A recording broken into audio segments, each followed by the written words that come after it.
It's like actually find something you enjoy or you love or you're quite passionate about and find its connection to Bitcoin, which won't be hard, and get into that. And Andrew was making some great points about that. He was like, I'm just trying to, he gave the Wayne Gretzky quote about, you don't want to be where the puck is, you want to be where the puck is going to be. And so that is the world for Bitcoiners right now. So find that space of ice, something that suits you, that you enjoy and motivates you, and just go to that part of the ice and just start skating around because the puck's going to come your way and it's going to be a great time. You're going to love it. Hello, I am Cody Allingham, and this is the Transformation of Value podcast. In this episode, I talk with Bitkiwi Paul, co-organiser of Bitkiwi, New Zealand's premier Bitcoin events. We talk about quite a few things: minimalism and what we own, the work of art in the age of AI, meaning making, and the role of sports in the nation state, all seen through a Bitcoin lens.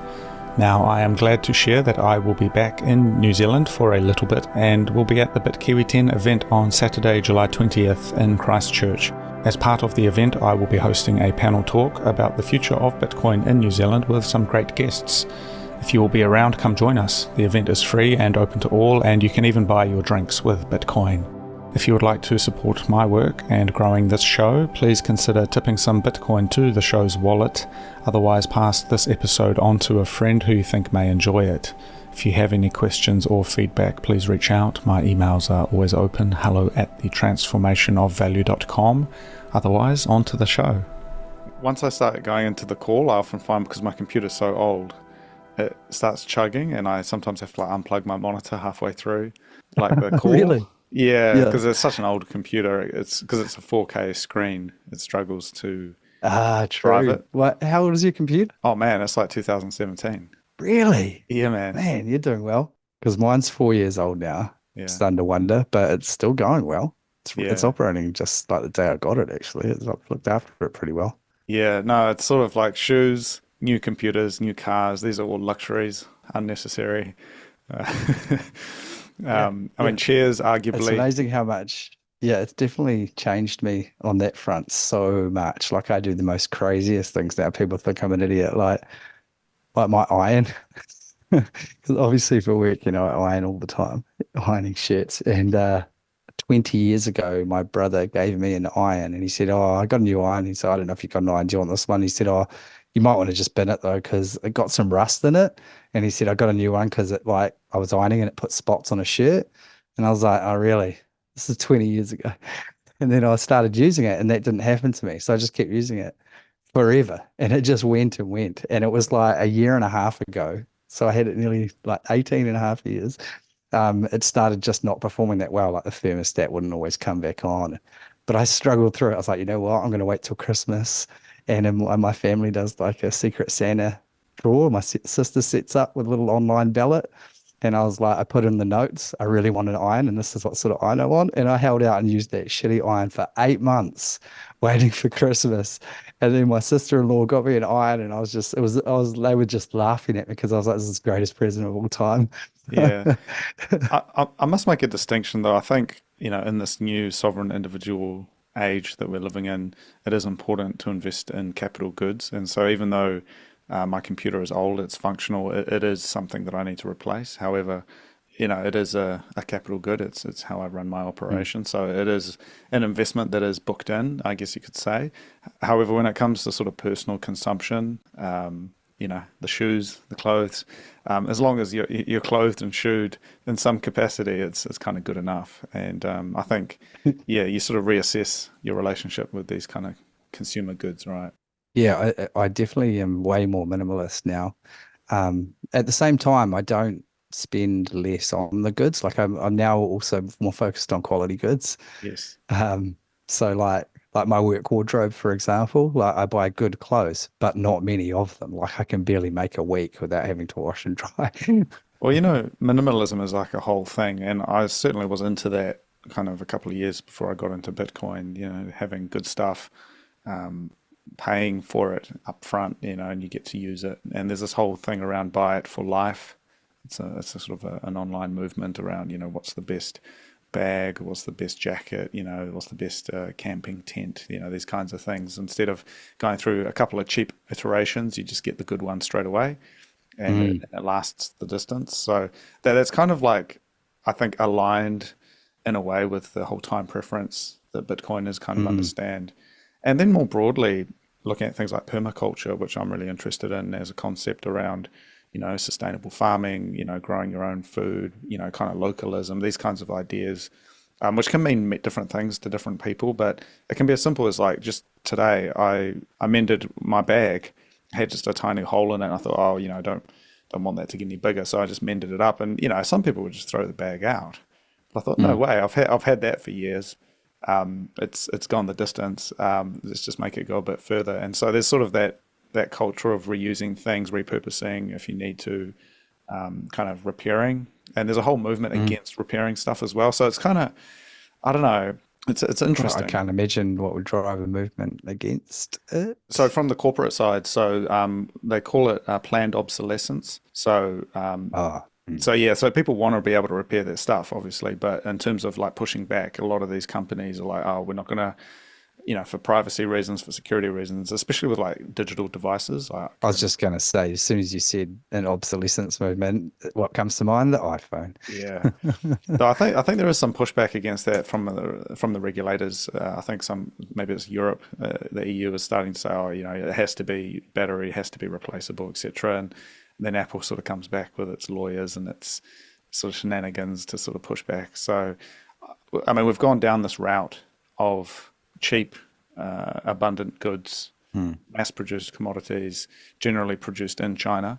And I think the meta argument is that maybe we could sort of have the hypothesis that manufacturing coming out of China. I think, who's really looking at investing in factories in the People's Republic? Who's really wanting to set up new ventures there? It's sort of a bit of a murky situation. And so, I don't know, that era of deflationary, cheap Chinese stuff, are we already in the end stages of that potentially? Hmm. It's always been the great conundrum a little bit is the rhetoric you get from your average person around environmental issues and things like that, while they're laden with cheap single-use Chinese products. It's always been an interesting one. There was actually a great clip I once saw from a comedy show somebody sent me. It's from a British comedy show. I think it was Mrs. Brown's Boys or something. There's the man dresses as an old woman, and it's just a sitcom. And I think her grandson is berating her generation for their impact on the environment. And she goes into this tirade that's actually quite brilliant, just listing off, and I don't remember all the items, but it's just saying, hey, look, when we went to the supermarket, we used to have paper bags. When we went to when we were, all our milk came in glass bottles that we put back out to be reused. Like, don't start lecturing me on all the stuff. We had it all. Yeah, I didn't ask for it to go away. yeah. I think, I mean, this is all connected, and in fact, I had some notes here around stuff I wanted to talk to you about, and one of them is broken money, which I know you've been working through the book as well, About right? halfway at the moment. Yeah, so I've been working through Lynn Alden's Broken Money. Well, I finished reading it, and I think we're seeing a lot of connectivity here between these different topics, and sort of the figure and the ground, the kind of the perspective you have of this can be a bit clouded by the politics of the day. However, I think there is certainly some macro trends around manufacturing, for example, energy, these kinds of topics, which you can't really paper over them. They sort of are, physical realities. And I went camping on the weekend, and someone shared with me a website called Temu, Temu.com. Yeah, Have you heard I of know it that? well. Yes. So this is news to me. I hadn't used it Oh, before. really? No, has it Yeah. been around for a while or? I heard of it about 6 or 12 months ago. Yeah, It just seemed to appear out of nowhere, and it now is just everywhere. yeah, In New Zealand, it's people. At the start, when I was hearing about it, there was a bit of buzz, like, man, you can get all this stuff so cheap. But I can tell now the narrative has changed. Now just the word Timu is associated with cheap, terribly made goods. junk. Yeah, So yeah, like at the start, my kids were really excited because they were buying little things for their bedrooms and all sorts of stuff for virtually nothing. And their marketing and the way that they do it is really draws people in. Like my mum told me about how she filled a cart with a few items and then thought, nah, and just left it. And then she says a few days later, they send her an email and they've discounted by like 80% if she just buys Yeah. the cart. Yeah. So that's like really just throwaway money. And the kids were really excited at the start and they brought clothes and things. They last about 5 minutes. And then the kids say that they want something. I'm like, oh, have you had a look on Temu? Like, no, we're not doing it Temu. Temu's terrible. And that's how the narrative has changed. So, Yeah. but yeah, it's really well entrenched in the mainstream public as the cheapest place to get so many things. That's interesting. I mean, I've been out of the loop in terms of what's happening in New Zealand, but there were sort of these cheap daily deal websites and things, and I always thought, oh, whatever. And as you know, Amazon isn't really a thing in New Zealand. You can use Amazon.com, but trying to get stuff, it's quite expensive with shipping. And I think Temu's whole thing is they do free shipping, right? Or very cheap shipping. Yeah, I believe so. It's either cheap or free. Yeah. And as opposed to, because, AliExpress used to be this kind of buzz and they had the free shipping, but it was always known that it could take forever. You'll get free shipping, but you might not see the product for a month sort of thing. Whereas Temu actually seems to somehow get free or very cheap shipping and quick delivery. Yeah. Well, what was interesting. So again, I mean, I'm out of the loop here, but some of these guys I was camping with, and they're all sort of, a little bit older business owners, and we're just sort of having a getaway and a few beers and things. And they were saying, Temu, they brought stuff off it, and echoing your sentiment, it was just kind of, it fell apart straight away. It was, I think one of them said he ordered an air conditioning unit, and it was just like a fan. There wasn't actually a unit. There wasn't the air conditioning, functionality. It just blew the air around, etc. Yeah. And I jump on and I have a look, and there's things for like 100 yen, which is like $1, $2, for these things to come all the way It's from China. crazy. Yeah. But I mean, you get what you pay for. Well, that's right. But what it speaks to me is this, I mean, according to these guys I was talking with, there is sort of this industrial overcapacity, and there's this need. They just need to get rid of the stuff. It's clogging up warehouses. It's end of line, just super cheap stuff that needs to get out of the country, and they're sort of using it as this ongoing trade war. These kind of cheap goods flooding in, especially I guess related to the United States, is to continue that flow of cheap goods and that reliance on China. And as the world starts to deleverage from, I guess, globalization, from China manufacturing, what does that mean, as we enter a more adversarial world, perhaps? I'm sort of feeling, I don't know if you'd call them rumors, but sort of a gut feeling around the Taiwan situation, which we can talk about later. But, that's sitting there ready to go. And the moment that pops off, what happens with the cheap stuff we're buying on Temu, when there's a blockade of the Chinese ports, etc. So I don't know, is there some connections here as we sort of maybe start to reshore manufacturing? Because, I mean, New Zealand's not really set up to do that, as you know. What do those trade lines look like? I mean, how do you even buy this stuff if you're struggling to send money to somewhere like China? Because certainly with the Russia-Ukraine thing, SWIFT got cut off pretty quickly. A lot of companies pulled out, if you remember, very quickly. And I don't know. So it's a bit open-ended, but Well, a couple of points there. I mean, yeah. there's definitely a powder keg feeling with so many areas of conflict around the world that's not comfortable to think about.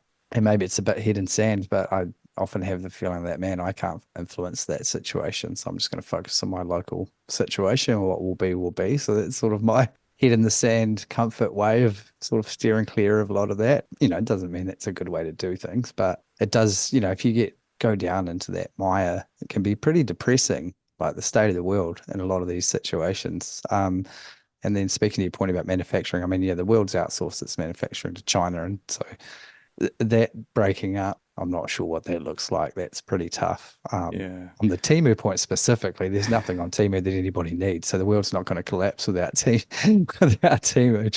China might struggle without it, but there is. I mean, you get to really important goods, like even Taiwan itself is apparently very critical in terms of chip manufacturing and other products like that. And I remember as a kid in the 80s, made in Taiwan to me was more visible than made in China back then. And I always remember thinking as a child, like, what is Taiwan? Where is Taiwan? Why are all my toys and everything made in Taiwan? So I'm not quite sure the history there, but there must have been a shift of some manufacturing of a lot of products out of into China, out of Taiwan, or they beat them in the market, or they I think they moved up the value chain because Taiwan's got a much higher, it's a much more developed Oh, yeah. place, in aggregate. Ah, yep. That makes Uh, sense. yeah. So, but in terms of your point, I mean, head in the sand, I understand. I mean, I certainly don't follow it drooling along on Twitter or anything like that, but I think it is certainly interesting. And, it sort of pays to have a bit of an awareness of the motionings. Obviously, keep your eye on the ball, and the ball is Bitcoin. But everything else, it's sort of you sort of get a feel for where things are going. You don't want to be caught out because it is all connected. And I think the other thing is there's opportunities on the other side of all of this. And that's sort of maybe a little bit harder to see, but there is always a silver lining, and sort of being able to ride the wave of that, being able to see it as it's coming. And obviously, if you're looking at Bitcoin, you're already, looking for Yeah, this new future. yeah, I just said that thought, that's the one thing I think that gives me some insurance against all this stuff is that one of the best things you can do is actually just hold some Bitcoin for your own future and your family's future. And that's like the number one bedrock to try and insulate yourself against these sorts of things, I think, and not exposing yourself to Yeah. that sort of activity. But yeah, it's certainly an interesting time around the world. Yeah. And I think just on that note as well, I mean, I look at the historical analogies with, say, pre-World War II, so officially 1939, right, is the one everyone talks about. But as early as 1931, in fact, arguably as early as the First World War, there were murmurings of conflict, and you saw the Anschluss of Austria, the invasion of the Czechoslovakia, all of these moments that happened prior to the official war. And I don't think it will be that in the same sort of situation, but I think it may have echoes with what happened. And so these conflicts that are relevant right now are sort of is that the precursor to a changing world order? Mm. It's actually that's become probably one of my most a period of history that's become of the biggest interest to me that I've really got quite deep into after over the last wee while has been the interwar period. And the more I've sort of read and thought about that, and the more I've watched things and thought about it, and got deep into Bitcoin as well, and thought about monetary A lot history. of echoes. Yeah, there's it's I feel like the World War II was just basically, I'm not sure what the word is, like a hangover from World War One. Like it really wasn't, the world economy and situation wasn't resolved after World War One. It was interesting. Just the other night, I just surfed and found a documentary out of interest on gold, the history of gold, on YouTube, and watched that. And there were a few things I didn't know in there, which I found quite interesting. For example, in 1797, the French invaded Britain and were defeated pretty quickly. But then there was the threat of war, and the economy suffered. Everybody rushed at the banks in 1797 in Britain to take out their gold. And they're obviously on a properly pegged gold standard at the time, although there was an element of fractional reserve. And so the system was struggling through this. And so they departed from the gold standard, like officially at that time. And then it was dominated the political discourse for the next 24 years until 1821, the British Parliament voted to reinstate the gold standard. And then they saw a sort of quite a good period. And it was quite interesting because then you look at World War One and they departed from the gold standard for the same sort of reasons to fund the war. And they never reinstated it at this time. There was much teeth gnashing. They tried this, they tried that, but they never really reinstated it. And then we went down the path of World War II. Now, I'm not saying that's a total single cause, but it was interesting, that element there. And I wondered how the world might be different if Britain had managed to reinstate a gold standard immediately after World War One. Yeah, my understanding, this might even have been in the Broken Money book, but my understanding was there was an attempt to reinstate it, but because of the shenanigans that they had sold all these war bonds during the First World War, the British government, and they weren't backed. And so there was this inflationary crisis, right, immediately after the war when they tried to go back on. There was sort of that, right? I read about that in Lynn Alden's book, Yeah. and I had read about that before, but that is absolutely astonishing to me, that it's basically scandal with the war bonds. So they announced the sale of the war bonds, and then soon No after one wanted announced that it had them. been a raging success, Yeah. and they'd way oversold it, and it was fantastic, and everything was fine and dandy. And it actually wasn't publicly exposed until 2017 that it was a complete lie, and that it had been Yeah. completely undersubscribed, and that was kind of almost one of the first instances of a quantum easing type situation where they literally just said, you know what, and they printed a whole bunch of cash, and they actually gave it to an individual involved in the government or the central bank, who then purchased the bonds with it. Yeah. And it just was just unbelievably scandalous. And, because 100 years basically elapsed before the real truth came out about that, when it was found in some documents, 100 years later, it barely, it was publicly reported. People just didn't care because it's been 100 years. And I was just like, man, that is crazy to me, Yeah. really crazy. Yeah, I mean, I think in terms of that history of gold, I think the broken money is a really good. It gives a really good background on that, and I think there was nuance to it.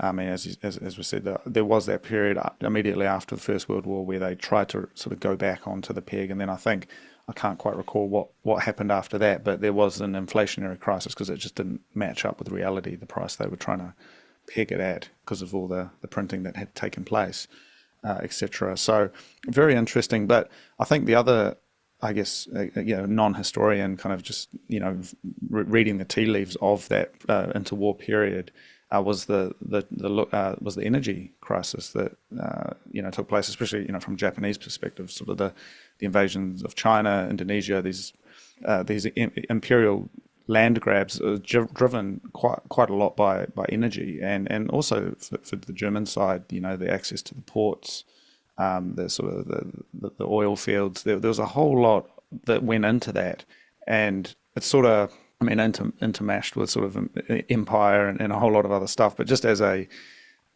principle to look at, a lens to look at it through, I think the energy side is really interesting because, arguably, if there had been some easier energy access, say for Japan, it wouldn't have led to this sort of, throw it all in and go to war kind of thing, etc. So I don't know, maybe we're seeing parallels with that. We've got gas lines getting blown up in the North Sea. We've got, oil being maybe priced in Bitcoin soon, the petrodollar agreement. I was just thinking about that while you were talking about energy, and I saw, and yeah, I haven't looked into this, so I don't know if this is even true. So I don't know what you've seen, but I just saw a tweet, and can't Yeah. recall who it was from, where it said that this was going to be broken. They weren't going to re-sign this deal after 50 years or something. And so effectively that would mean the petrodollar is no more.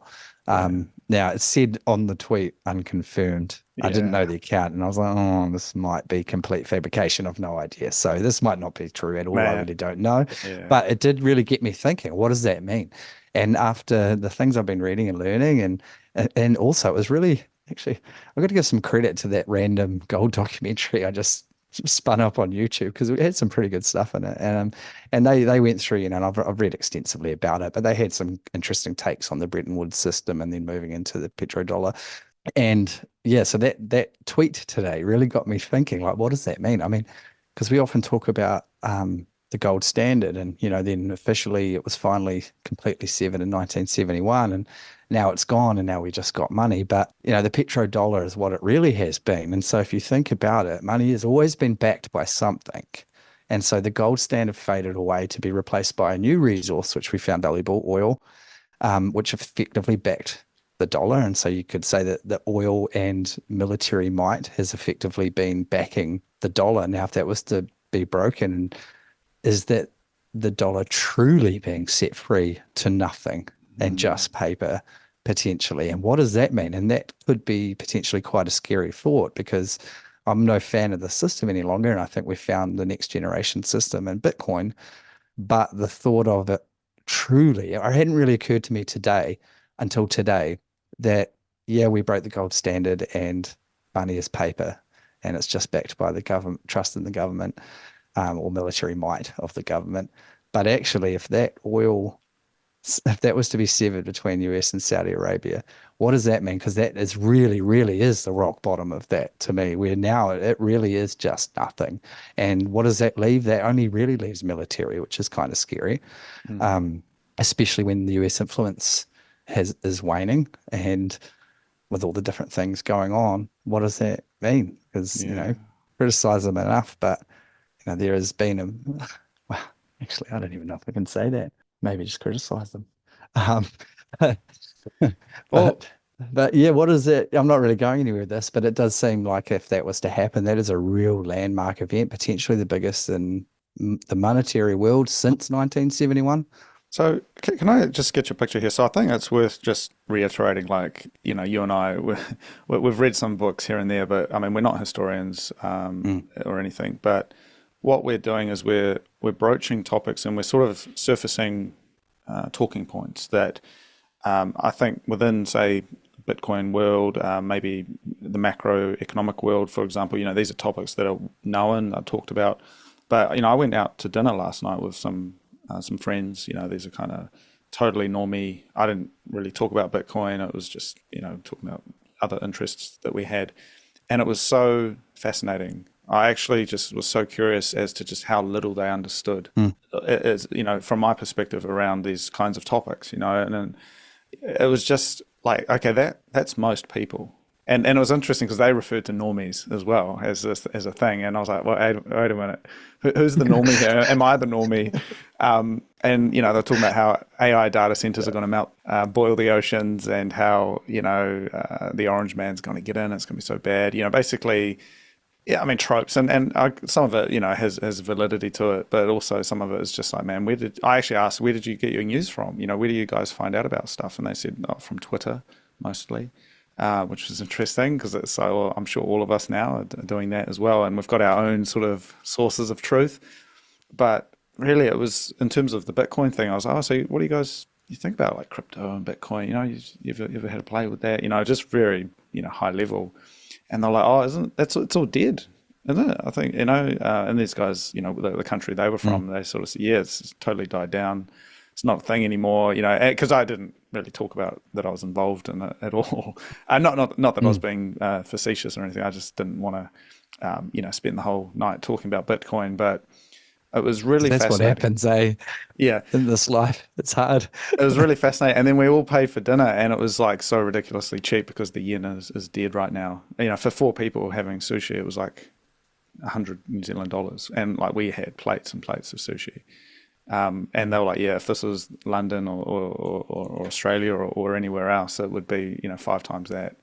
Because it was like a pile of food, and it was like, okay, we're enjoying this consumer moment, and it was a nice little break for me, to be honest, just sort of being a normal person, Yeah, it's actually hard not to bring up Bitcoin a lot of the yeah, time, eh? And sometimes I find myself really trying not to when I'm with people who have no idea that that's what I'm obsessed with. Because otherwise it just opens a can of worms. Like someone's like, "Oh, Paul, don't you know something about Bitcoin?" And it's just I sort of laugh, and I'm like, "Oh, can we not start?" yeah. So these guys, I didn't know that well. So they didn't, they weren't. How would you say? Again, I wasn't being facetious. I was just saying, look, I've got other creative interests and other things that I'm into that we were able to talk about. But it was just really fascinating to just see the perspective. And so, even though what I'm getting at, even though you and I are not historians, the fact that we've gone through a 500-page book on the history of money and how it's broken, the fact that we've spent so many hours watching and understanding the financial system, the economics of it, the energy sector, all of these things that are so relevant right now, the vast majority of people have never ever looked at that. They haven't even considered the possibility that there's topics there that we have at least some subject matter expert level insight into, and if we don't, we at least understand the key concepts, right? And so I think there's something to be said about that they didn't even think it was a thing anymore, and they were talking about AI and stuff, and as if that's the topic of the day. And I don't know, it was really illuminating. I actually really enjoyed it for that like fresh perspective, because I'm in a bit of an echo chamber usually. And I was like, yeah, this is the world. They're focused on Trump. They're focused on Netflix. They're focused on having a good time, And I think, man, It's a difference in time preference, though, once you get to yeah, Bitcoin, because man, I've talked about this recently to a couple of people. I just hear people around me at work, or people, friends and family and peers, and have you seen this on Netflix? Oh, have you watched that series? Oh yeah, I binged that in the weekend. Oh yeah, I've seen that one. Oh, you should watch this one. And I'm just like, my life has changed so much because of Bitcoin that I don't even want to entertain a series. All I see at that is, well, that looks like an awful waste of time. But if I watch a full series, 10 hours worth of television or something, or more, I mean, this is 30 hours, these things. I mean, I'm just like, man, what an incredible waste of time. And for what? Just to talk to somebody at work about it? It's got no impact on my life. I mean, there's entertainment, having fun, but just to sit on the couch all night and watch something completely made up that just entertains you for that moment and provides you with nothing else. Can't think of much worse anymore. And I just don't do things like that. And yet, although I just told you I watched a documentary about gold the other night, but to me, that's different. I feel like that I'm getting some value out of it. Like basically, I will only watch TV that is either a story of something real that happened, like a biographical film or something, or a documentary. I'm really Mm. not interested in anything else anymore. Yeah. And Mm. and that stretches to, and this surprises people in my life that I haven't seen for a while when I talk with them and talk what we've been up to the last couple of years or something. I used to be obsessed with sports, very, very Yes. big on sports. For most of my life, I watched all rugby league, all football, all cricket. And I had an interest in any sport. I could sit down and get my head around the rules of any game and then get into it. And I have a team in every league in every country. I've got an Arsenal tattoo on my arm. Um, I have always been obsessed with sports. And in the last 4 years, 5 years with Bitcoin, it has just faded away to nothing. I haven't watched the Wellington Hurricanes game for 3 years. I banter with a couple of colleagues at work who are really big into rugby league, and we banter. I think they think that I'm watching it. I'm not watching it anymore, but I just check the results just so I can keep up with the conversation and we can have our banter Well, at work. I yeah. don't think they realize that I'm not even watching it anymore. Yeah. Well, I mean, we've got to be careful that we're not elitist about these things or anything, but because I think there is a role for sport and community. I think it's great for kids to, be part of a team. There is a certain degree of, when you're involved in it, I think it can be really powerful and really instructive. But Oh, absolutely. I'm very keen to separate those two yeah, things. There's participating in sport, and like my daughters play netball and I go there every Saturday and I've become the team scorer and this and that. And I love that. I love the community feel down there. I love talking to them about the game and helping with their strategy and their skills and practicing with them and them having a team. I love all of that side of sport. But what the part that's really faded away for me and I now don't just see as a good use of time is my fanatical following of a team, like especially following Arsenal in the English Premier League. There's literally no connection there. I chose them as a team when I was 9 years old because my two best friends chose two other teams, and that was the third best team. There is no logical decision by that. And then all through life, my interest in it grew and grew and grew and grew. And then I saved some money and flew over there and watched them. And got off in the middle of the night for every game live. Even when the recordable TV became a thing, I was like, nah, I'm still watching every game live. I don't even care. And I stuck at it. I must admit, all my sports faded away. I still catch the Arsenal games. But if there's one at 3 a.m. on a Monday morning and I've got work, I won't watch it anymore. And that was yeah, unheard of. Like people in my yeah. life would never believe that any longer. Interesting. But no, the exercise and the team camaraderie and the skills and the mental skills and physical skills that sport brings, completely different kettle of fish, and I couldn't rate that higher. Yeah, and I think so. Yeah, on the sports note, I'm reluctant to prescribe. This is because everyone has their thing, right? And I know certainly there's people who still love watching sports, but I think it's important to understand is also where that came from. I think the history of say cricket, rugby, football, these things, they actually come from the nation state period, and they come from a sense of identity building. If you look Mm, at the Ashes, you look at these classic cricket games, rugby football, these sports, these games, they came from a ritualization of violence, an attempt to build. You don't have to fight for your team in the physical sense of killing. You can go through this ritualized process, and that was part of, I think, the British Empire in particular. You look at cricket mm, in India, Pakistan, these countries. It was part of an attempt to bring a cultural lens towards violence, towards identity. And it's sort of if you can play football, if France and Germany can play football, maybe it means they're not going to go to war. And that sounds a bit silly, but I think that emerged. It wasn't planned, obviously, it was an emergent thing, but that's how sports became these massive spectacles, because they are, in lieu of fighting for your team in the trenches, you're following your team on the field, kicking a ball around, and that, and in a sense, it played, in a positive sense, I think it played that diplomatic role Mm. and you saw that, sports diplomacy. What was the first team to come over from, even during the Cold War, you had the Soviet, a group, to come and participate in the Olympics. And it was, even though they were aiming nukes at each other, they could still participate and play this game together. So there's a whole history of that, which is really interesting. But it also has that spectator kind of voyeuristic kind of thing going, where you're just sort of watching, you're being caught up in the spectacle of it,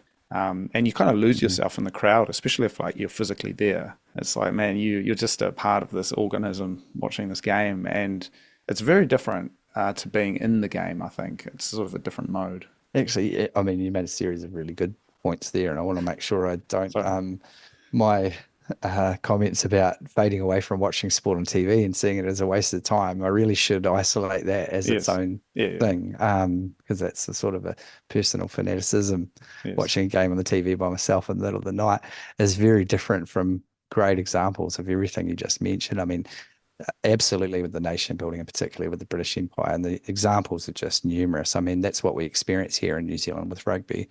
Um, that's a huge part of our identity, and it was a huge discovery for us 120 years ago, when rugby's sort of become popular, and then we sent a team over to British and spanked them all, and it was like, hang on, we're actually better than them at this. In fact, turns out we're pretty much better than everybody. And then that just became something which New Zealand really rallies around to this day and loves. And like you mentioned, the India and Pakistan with cricket, Sri Lanka, Bangladesh as well.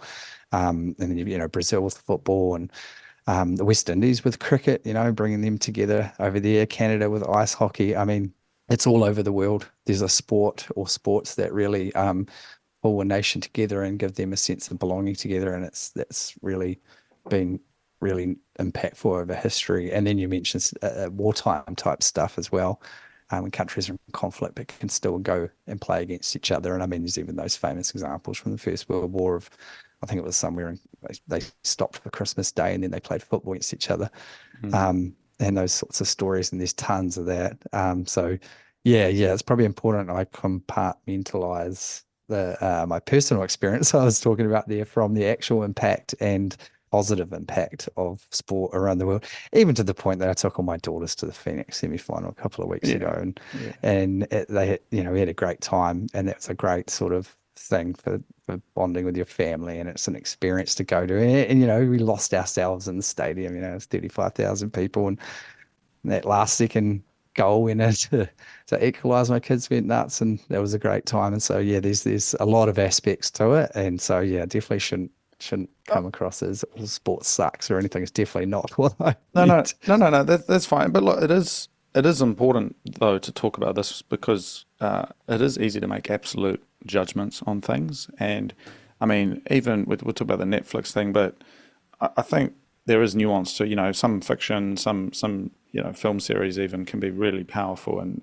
sort of transformative for your own outlook on the world, right? There's certainly fiction out there and the classics that are worth reading, but it's understanding kind of where it's coming from. Is this the Temu of fiction and just junk food, or is this the the handcrafted, beautiful, artisanal, one of a kind story that or good that is a family heirloom. It lasts for generations. There's a difference in quality there, and it's easy to conflate the two. And so if you look at the history of literature, of cinema, even it's like, what even is Hollywood even more anymore? I don't watch it. It's not relevant to me. Whereas there was a golden era of storytelling, and I just watched recently The Grapes of Wrath, which is maybe like 1940, 1941, something like that, black and white film based on the book. Phenomenal story of the Great Depression, kind of ideology, extremely sophisticated storytelling for, the 1940s, but actually they kind of understood it a lot better then. And, you pair that with something like Citizen Kane or one of these old films that just are so truthful, so profound. And then you look at what's coming out today, and it's even on YouTube, half of it's like AI generated sort of just slop. And I don't know, it's like a different kind of thing. Yeah, for sure. I mean, yeah, because it's all bloody comic book movies and franchises and things. There's Derivative. so much of it. God, I don't think I've seen a comic book franchise movie since Batman Returns in 1992, to be honest with you. So I really don't know what all of that is about, but that's what it strikes me as, and I've just don't have an interest in it. But yeah, and then you contrast that with real films which have impacted me greatly. My favorite film, I've seen it many times, is 2001: Space Odyssey. I just always loved that film, and I love that film now, and it still makes me just think and think and think. It's profound. Yeah. It's fantastic. Yeah. Yeah. And so, yeah, there's a big difference between these kind of films and it is figuring out what is in any industry like the films or literature or anything. And music is a big one as well for me. I think about those sorts of things a lot. What is the profound item versus the Timu item? Well, it gets a bit of flack from certain people in the Bitcoin world, but there is this whole thing around the Frankfurt School, which is a kind of school of thought that came out in the 1930s and sort of emigrated to the United States in the 40s. But it was sort of a criticism of the cultural production of like music in particular, and sort of the way they sort of situated it was you had in the pre-industrial era, you had these epic, sonatas and these epic kind of symphonies and orchestras and operas, and it was all very powerful, profound experiences. And then you had this kind of industrialization and the 3-minute pop song as kind of the two ends, and they kind of reflected the means of production. So there's sort of a tint of sort of Marxism in there, but it's certainly, as we enter into the era of AI, of just, push the button and it happens, what does that do for the substrate that the culture comes from? It's sort of, how do you write in the era of ChatGPT, write me, War and Peace, write me something that sounds like, Jane Austen or whatever. It's a very different kind of conception. That's quite fascinating to me, to what high quality art is going to look like in that world, because it's not unknown. Like, it is unknown what it's going to look like, but this kind of advancement that's going to change all of that and see what the new world looks like is repeated. And so I think we've talked about this before, but I used the example before about painters many centuries ago. You couldn't go out and buy paint or get it off anybody. And so to paint a painting, you had to make paint. And when paint became more easily made and people started making it and selling it to people, there was like this idea that someone who buys paint and paints a painting isn't a real painter. And so, obviously that quickly faded. But I think there's parallels in all of that, and perhaps that applies to your music example there, because many years ago, being able to get access to those or make instruments to make music like that was a barrier. And so if you're going to do this, you've got to have access or high talent to get access to do this. And then once you're there with an orchestra or something, you're going to it's a big deal, and you're going to make a big deal of it. And so every Joe Bloggs down the street can't just go and create a song because they don't have the means. And then it becomes more accessible. They have the means, and then that's just traveled on. And now anybody can make a bit of music using some kind of software tool. And so now I guess the skill in the music is not actually your playing ability anymore, because anybody can generate a perfectly played piece of music in some way.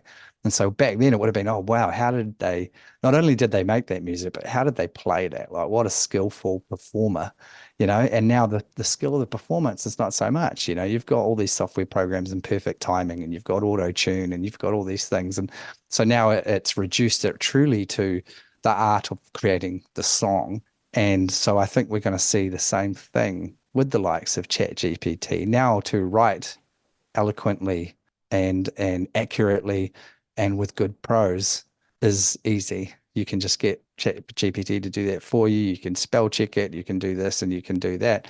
Once upon a time, I'm sure it would have been, this guy wrote a book, man, wow, look at that paper, and you've got really good ink, and like, where'd you get all that? How'd you make that? Like, there's this whole part of the process first before they can write and put that stuff on paper. And now that's all at our fingertips, and anyone can do that. Yeah, maybe. I think there's a certain, for lack of a better word, magical quality to profound meaning making that is not accessible no matter how you automate it, it's not there, and there's a certain kind of uncanniness when something is just it's kind of, it looks good enough if you kind of squint your eyes, but then you really try to engage with it, and it isn't there. And I think the great myth of the digital era, of this democratic era that we're sort of leaving slowly, perhaps rapidly, is that everyone can be equal in their capabilities. That you can have some numpty, typing some words into ChatGPT and creating War and Peace, creating the profound word. And I just don't think it works like that. I think it's an illusion within the digital space, because that person, writing is a particular one, but if we take music, if you had to go and perform that, seeing someone play a piano with virtuosity is like a profound experience. You get awed by the movements as they play that instrument. But if you were to get them to, ChatGPT saw a video of the same thing, it's not quite the same. So maybe you start seeing a difference where you've got this, and as you know, 1984, the proles, they listen to the AI music, but it's in the inner circle that they have access to the finer things. And so maybe is it a class thing? It's like, is that the new mark of class? Do you listen to AI music or do you listen to real music, for example? Well, the thing that ChatGPT and these AI programs don't bring is original thought. So, I saw someone describe what ChatGPT is doing, and it was quite a good explanation where they said, like, if you ask it something, it's looking at what every single person has ever thought about it, perhaps on the internet, and giving you the median or the average answer, or of the middle of the curve of everything it finds on the internet. So it's not giving you anything new.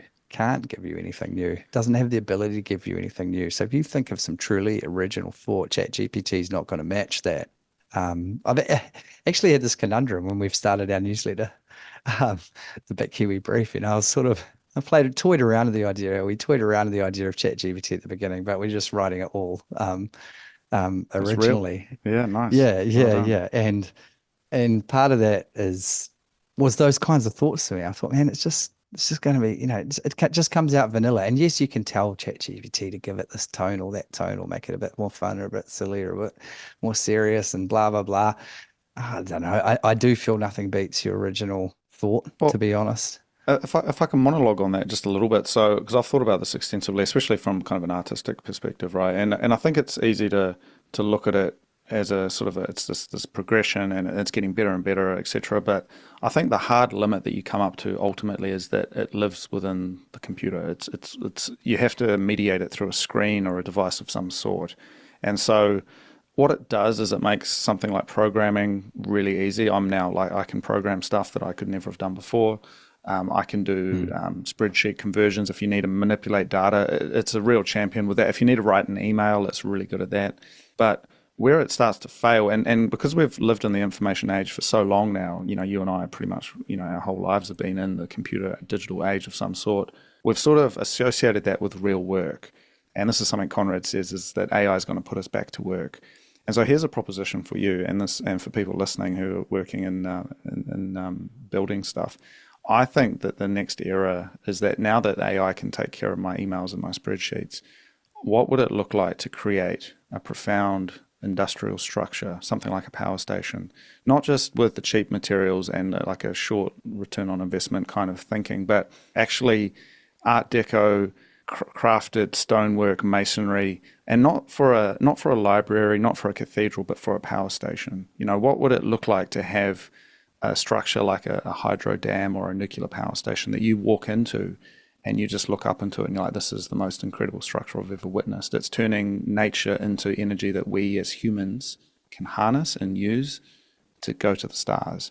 And it's got ornate carvings, it's got like frescoes on the roof in this kind of connection, and not to be sort of blasphemous about it, but like to the glory of energy, to creation, to industry, to capitalism, whatever, these kind of bigger ideals, however you want to pitch it. And this is kind of Ayn Rand type thinking, And I think, man, I couldn't think of anything more profound than being like the architect of like New Zealand's first nuclear power station, or a new hydro scheme that is just beautiful and awe-inspiring. That's not something that the AI can help you with in the terminal, It's interesting. I love that quote from Conrad, by the way. AI is going to put us back to work. Yeah. That's cool. Yeah. He's got some good ones, Conrad. Yeah. It's an interesting thought, and I have just talked about to people about it recently and thought a bit about it.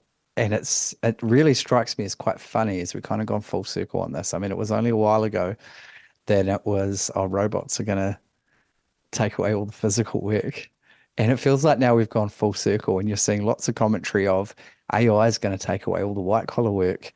And thank God we've got physical work because it can't do that. And so that's what we're going to be doing. And I'm like, wow, that's quite the about face from the general narrative, say 10 or 20 years ago, Mm. where it was, it was thought, oh, physical jobs will be gone. We'll have robots, we'll have machines for that. Mm. But we aren't at a point yet with machines where you can do a really customizable job. And it's actually been quite a while since that narrative's been in play, and there's a lot of things not replaced by machines. I mean, there's obvious things that are. You see things here and there, and you can even argue the self-checkout type stuff is not really a machine. I mean, it's more software. To me, it's maybe closer to AI than it is to robotics. Um, but it's really interesting to me how that narrative has changed, and physical skills and building to me now look really attractive and something you're not going to easily replace in an efficient manner with some kind of technology. I mean, robotic type technology or machinery. And so that is quite an interesting thought. And man, if it brought about a revolution in beautiful architecture, that would be bloody great because Yeah. architecture is not great anymore. Well, Yeah. I mean, this is a multi-session kind of conversation, but I think so talking about the AI piece, the spreadsheets and the emails get done for you, but you still it's base layer. You still have to go, site. You got to site this thing. You got to pour the concrete. You got to, there's so many layers which are just again because we're so close to computers and when we've lived in the computer world for most of our work, most of our lives, pretty much.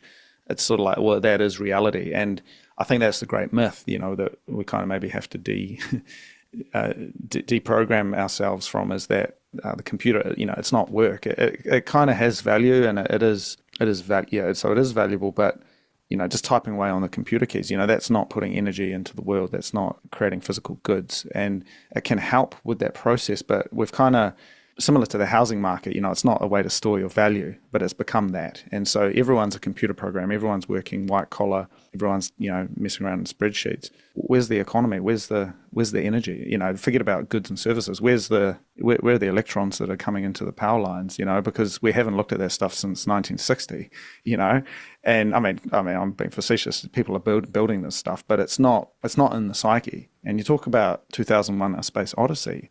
And for me, that was born from that kind of earlier era. And they're talking about building spaceships and going to Europa or there's moons and stuff in the distant solar system. And it's like, man, we couldn't even build a road. We can't even fix State Highway 1. That's being a bit negative about it. But, it's this like night and day situation. So we get put back to work by AI. And it's we don't want a HAL type situation where it's Space Odyssey. It sort of can't let you do that, Dave.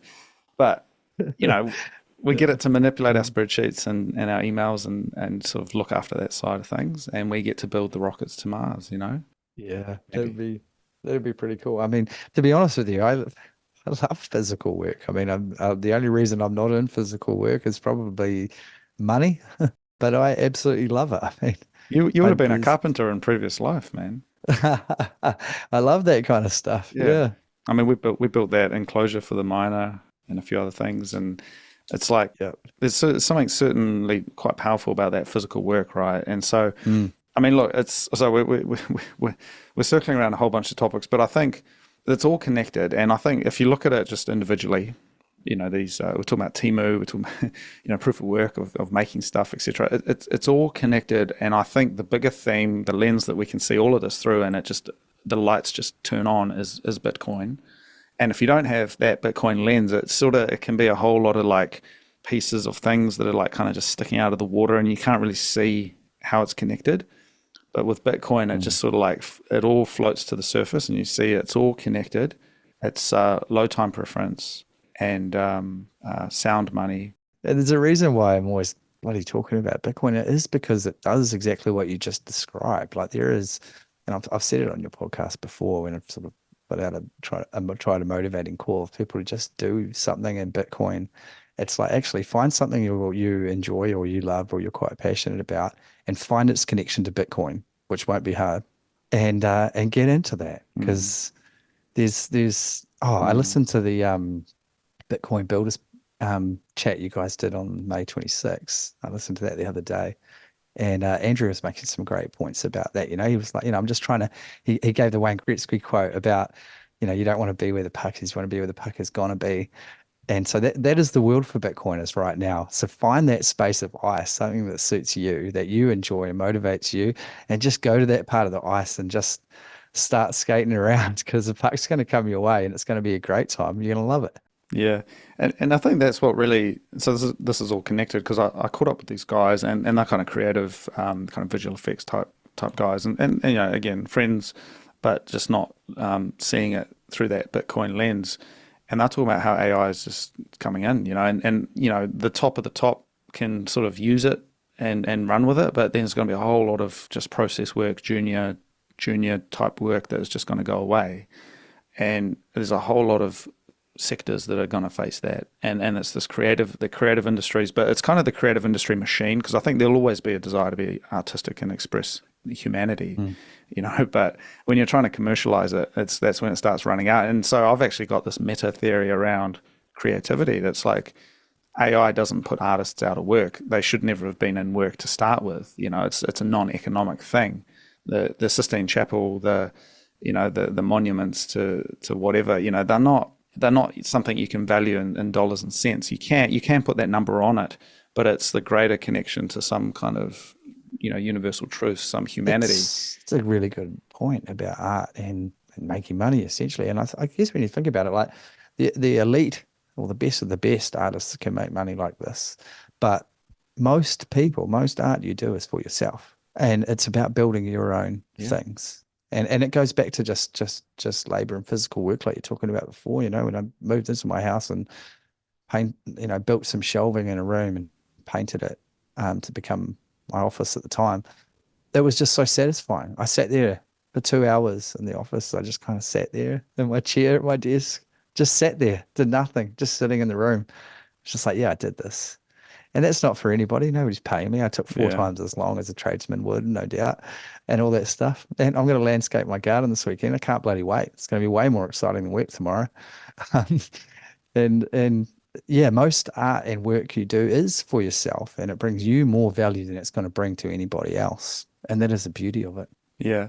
Yeah. And then that opens up questions as well around, because we're in this kind of funny space. And I struggled with this before I got into Bitcoin. I was struggling with this as well. I was like, okay, how do you create meaning and create, things that are profound, but then also how do you put food on the table? And it's this classic, everyone goes through, every artist has this kind of dilemma, right? And I think one of the things that I've found with Bitcoin is that you can kind of get this self-patronage thing going. And this is an idea I've been playing with, because in the old days, you'd have a patron, right? You'd have someone who basically pays, for you to create stuff. And it's, historical, painters, sculptors, they all that's what they did, and someone paid for it. And that system has kind of gone away. You don't really see that anymore in this modern capital world. Everyone has to be an economic unit. But actually with Bitcoin, you can come back and say, well, I'm actually going to self-patronize, and I'm going to just stack some sats now. And, you can just do whatever the fuck you want in the future. And that's the profound piece, because you can't create profound meaning unless you have the ability to go deep into it. And if you're trying to just sell stuff on the market, you're trying to do cheap graphic design jobs on Fiverr, you're trying to make ends meet, you're never going to create something that is profound. It's going to always be in this sort of flow of just stuff. It's going to be, maybe it's high end, maybe it's low end, but it's never going to be transformative in the way that we saw, say, pre-industrial revolution or pre-digital. It's always going to just be a little bit hindered. And I think maybe we see that return. That's interesting. And it's we've kind of bounced all over the place, but I love discussions like that, so I'll keep segueing it. But but that really closely relates to the thing I've been wondering a little bit lately about what the economy or the business world looks like under a Bitcoin standard, and how it changes that massively. Because you talk about, you can just stack some sats and then, do what you want or decide what you want to do. I wonder if this is going to profoundly change the way that businesses or companies work, and that, because it's so common that, someone comes up with a profound idea and they start making it or creating it. And in order to really get into a market and really get it out there, they seek funding. And so, one of the first things they do is go and pitch their idea to people for lots of money so they can stand up a big startup situation and then just really get into it. And then by doing that, from step one, they are beholden to somebody else. So they've come up with this profound vision or this amazing product or this great, innovative, disruptive idea. And immediately, in order to get things started, they put themselves beneath somebody else or another group of investment of people funding it. And then you eventually, it's like, even if their product or something might be successful, it won't be long before there's some kind of hostile takeover, or they've gone in with investors who are majority shareholders and they become CEO, and then they get sacked as CEO of their own company from their own idea, famously Steve Jobs and many, many others. And that's the way the world has worked. And so now, to me, maybe Bitcoin offers a completely new way of doing these things, where actually, if you can stack some sats and maybe have a lower time preference and start slowly and just creep and just do it your own way and be beholden to no one, maybe with Bitcoin, that actually becomes really possible, that you can establish something that way. And if many great products or companies and innovations were created and started that way, how different might the world look if you're not going to get ousted from your own company because it gets too big for you, and you're not really that kind of CEO, and you're not playing the game right for your investors, and all that stuff. If that whole side of it starts to fade away, how different could the world look? It feels to me like it could be a really positive thing. But yeah, I've started pondering those sorts of ideas and what Bitcoin really means, because it's could be huge. It could be. I think it's going to really change the world in really insane ways that we cannot even imagine right now. We can't actually picture it. Just like in 1993 and the internet you mentioned the other day, nobody could picture how the internet was being used or was using the world in 2024, and we're in the same position. Who knows what the Bitcoin standard looks like in 2050 and where the world is at. No, it's very exciting, and I think the contrast in this conversation with these friends, and then just earlier that day I caught up with a Bitcoin friend, and we spent a good 2 hours sitting there on the riverbank talking about about Bitcoin, about the Bitcoin economy, about all of this stuff, in profound detail. And then, there's other friends, just sort of fritting around the latest thing, talking about Instagram, the different kind of distractions. And it was just, it makes me understand, that laser eye meme that everyone has on their profile. It's sort of like, I was like, yeah, okay, maybe I'm a bit late to the game, but I understand it's actually got a much deeper truth to it, sort of connection to the world. We're going through this massive transformation, and cheap shit from Temu is just the tip of the iceberg. I mean, we've got just a whole lot of change, a whole lot of things that are moving the tectonic plates of the global geopolitical situation. They're all sort of smashing against each other, and there'll be areas where there's earthquakes and areas where there's volcanoes that emerge sort of culturally and socially. But as a Bitcoiner, we just sort of ride the wave. We build on top of it. Yeah, it's hard to imagine a time sort of 4 or 5 years ago where I was exactly that person.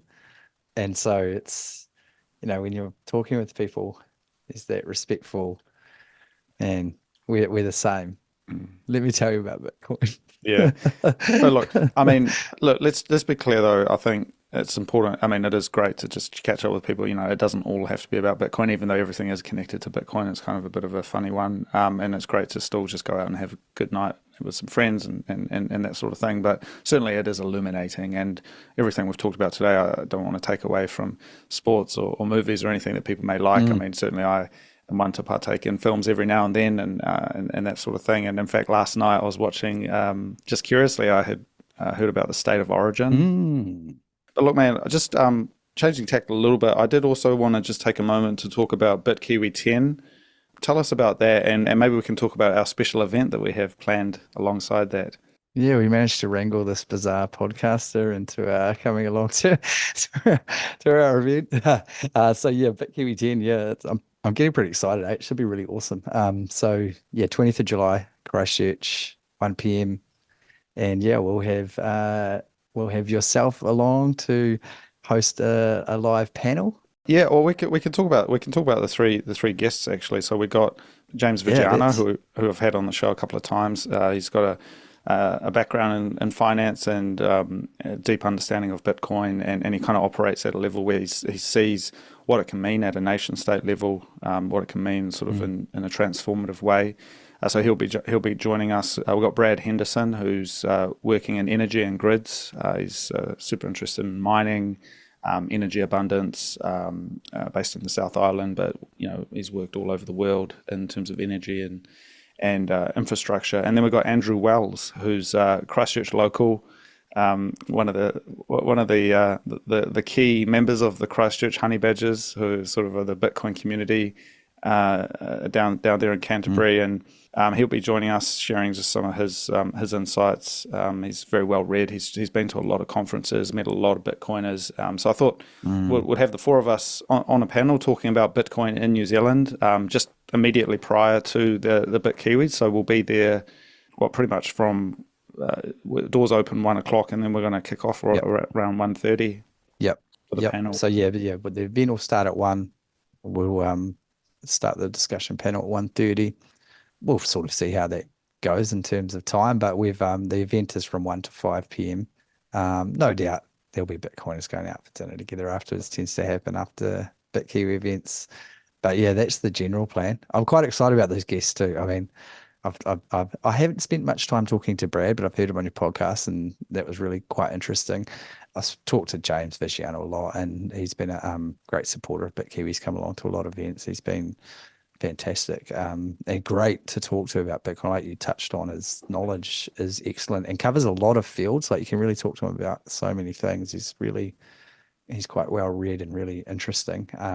And yeah, Andrew, I'm stoked Andrew's going to be on the panel. Awesome Bitcoin community member in New Zealand, and he flew to the very first Bitkiwi when we weren't quite sure if anybody was going to come, and he's been there since the beginning that day. But yeah, he flew in, and he's flown into everyone actually. And when we went to Christchurch last year, he got COVID and missed it, and so the only Bitkiwi he's missed has been in Christchurch. So I'm actually really looking forward to Andrew being at Bitkiwi in Christchurch and on the panel. Couldn't be better. I'm really excited about it. It should be really good. Outside of that, at Bitkiwi, we're going to be running the usual system that you can buy. You'll be able to buy drinks in Bitcoin.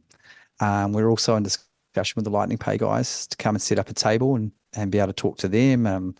They'll be there, and you might be able to sign up. I guess we'll confirm. But at the Bitkiwi halving party, Simon from Lightning Pay was there and was able to verify people on the spot and sign them up and have them going immediately in Lightning Pay. So hopefully we can do something like that.